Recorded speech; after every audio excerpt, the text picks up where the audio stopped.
Get the real news at realrawnews.com. Article entitled JAG Claims 97 Media Arrests in Last 2 Months. Article dated January 21st, 2024. On Thursday, a Judge Advocate General's Corps source in Pensacola told Real Raw News that JAG and Army CID investigators had arrested nearly 100 media criminals in the last 2 months. However, the incarcerated are not the glamorized, limelight-hogging faces and figures that each day fulfill a collective thirst for disinformation. They are not all Rachel Maddows, Anderson Coopers, or Robert Costas. Instead, they make up an equally dangerous ilk, the behind-the-scenes curators and custodians who decide what's shown on air and published on internet whitespace. Behind each popular name or face lurk irredeemable gatekeepers that distill output into digestible bites and sanitize content to fit a station or publication's slanted agenda. Sight unseen, these kettles of ravenous vultures, which include everyone from has-been fact-checkers to opinion editors, from external consultants to top-floor management, huddle in conference room and cafeterias where they select which stories to air with a wanton disregard for the truth. They are the driving force and the seemingly unbreakable bulwark that sell easily disprovable propaganda to naive, malleable audiences. When Anderson Cooper recites and expands on a headline, he glares at a teleprompter whose scrolling text someone else has authored, like most newscasters. A research team, in his case, 16 staffers and interns who share his political biases, and an editorial board rigorously edit his spoken words. He, of course, is equally guilty. If he didn't sell the station and the Biden regime's falsehoods, there would be no buyers. He is more than an actor. He is a co-conspirator, as are his hirelings.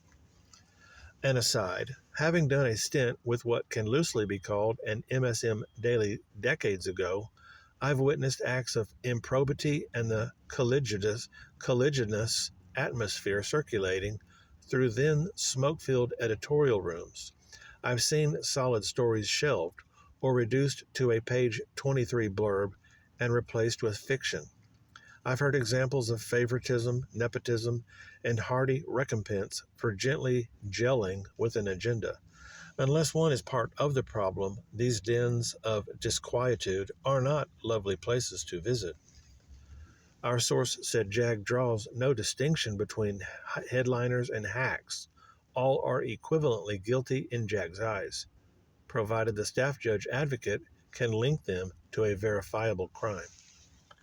Our source expanded. Understand clearly that no one here is criminalizing opinion or looking to infringe on the First Amendment. Let's take an example. The other day, 5 or 6 news outlets, including the Fallen from Grace Drudge Report, ran articles about President Trump having cuts or sores on his hand. Some of them wildly speculated, just to stir crap up, that Trump has syphilis. This is just silly, absurd, clickbait nonsense and obviously not a crime. On the other hand, take the Arizona voting machines. We have evidence they were tampered with. So does President Trump. We recently apprehended an MSNBC editor who continually wrote stories that the machines were infallible and that President Trump is still making up tales of election fraud. That in and of itself doesn't meet our definition of a punishable crime. But when we can prove the editor was paid by the manufacturer and by the people challenging President Trump's side of the story, well, that is bribery. Bribery constitutes a crime, and both the offerer and the recipient can be criminally charged. What's more, the bribery influenced an election outcome, and that broadly fits the definitions of election interference, conspiracy to defraud the United States, and in certain cases, treason. So it's not like we're randomly picking up people that don't like Trump, he continued. We're working on actionable evidence. He added that JAG and the CID's evidence led to 97 arrests in December and January. The arrestees reportedly include employees of MSNBC, CBS, ABC, CNBC, the BBC, Vice News, Telemundo, and even the Weather Channel, and employees at the New York Times, the Washington Post, the Boston Globe, and the Denver Post. He also named The New Yorker, Harper's, and The Atlantic magazines.